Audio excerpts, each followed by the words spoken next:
nós temos que também destacar o seguinte. Primeiro, o sistema defensivo do Vitória, que é muito bom, é difícil você penetrar na zaga do Vitória, esteve completamente diferente. Deu todo o espaço do mundo para o Barcelona. Mas é isso. Eu não posso dizer, por exemplo, que o Oswaldo... O sistema defensivo começa com os atacantes. Não, mas eu digo o seguinte... Se você deixa somente para você, você vai defender somente com 6, o outro time vai ter vantagem. O que eu quero colocar é que o Vitória tem uma linha de 4, que é intransponível. É difícil você passar pelaquela linha de 4. Foi a grande vantagem do Vitória no ano passado. A mesma coisa no meio campo. O Vitória tem uma linha na volância ali muito boa, mas que nesse jogo contra o Barcelona, o Vitória não conseguiu fazer. Não conseguiu fazer, a zaga falhou, então já não teve aquela intransponabilidade. No meio campo, o William Oliveira falhou e falhou muito. E a gente não pode cobrar do Oswaldo que ele venha marcar, não. São os volantes que saem para marcar. Aí você vai desgraçar o ataque rubro-negro. Agora, o Léo Condé também, acho que ele demorou, né, de fazer as substituições. Sim. Né? Mas ele já falhou quando ele já entrou com os jogadores que jogaram 2 jogos, jogadores já que não são meninos, jogaram os 2 primeiros jogos, fazem uma viagem de 5 horas e ainda jogam o 3º jogo. No caso, Oswaldo e Yuri Castilho, olhem o rendimento deles.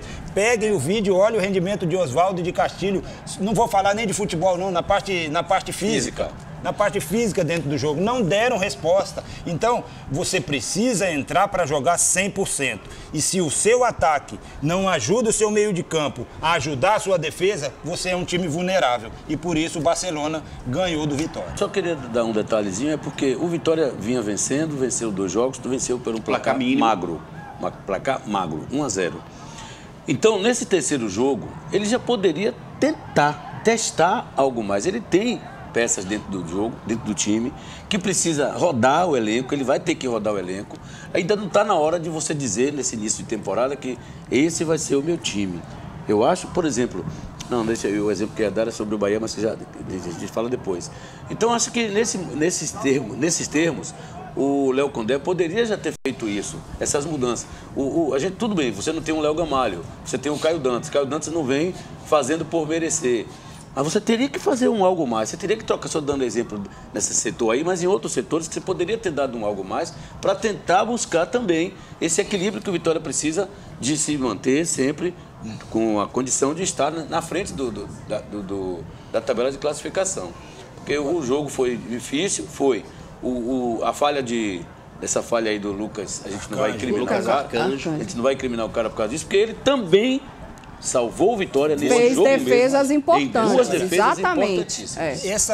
Esse gol aí mesmo, a falha, teve um chute que a bola ia no ângulo, ele fez uma grande defesa nessa bola do escanteio. E aí a bola veio de escanteio, na bola fácil ele falhou.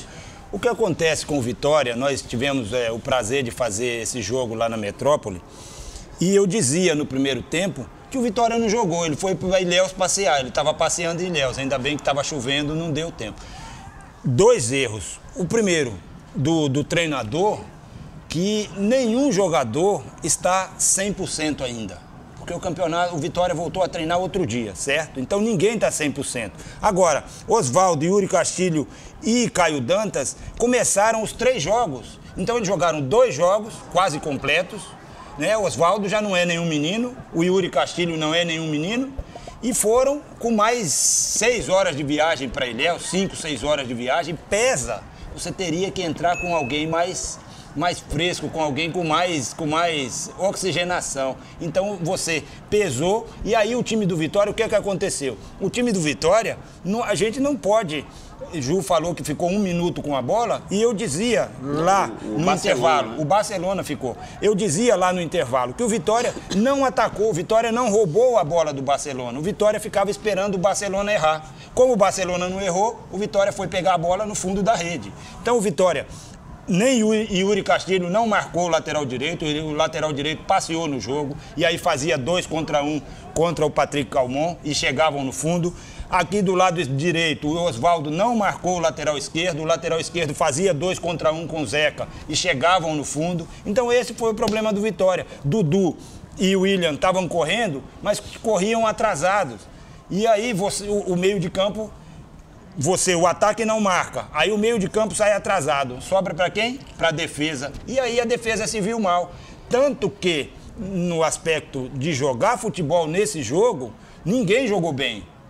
Quem jogou um pouquinho, quem teve um pouquinho de atitude foi Camutanga, porque quando perdia não aceitou a derrota, que os jogadores do Ilhéus caíam, faziam tempo, e ele foi lá, o centroavante do Ilhéus, Cezinha, que fez um grande jogo, estava jogando bem, Camutanga já abriu a caixa de ferramenta, deu umas 2 nele lá para ele sentir o jogo, já não foi mais no segundo tempo. Então, o Vitória não competiu. Esse foi o erro do Vitória. O Vitória jogou contra o Jacuipense, jogou contra o Bahia de Feira, e nenhum dos dois o Vitória foi absoluto. O Vitória controlou o jogo, mas aí perdendo, ele teve que sair e não teve argumentos ofensivos e nem técnicos para fazer o gol que lhe desse o empate. Então, eu acredito que foi um jogo ruim do Vitória. Eu, há muito tempo, não via o Vitória sem força, sem ânimo e jogando dessa maneira.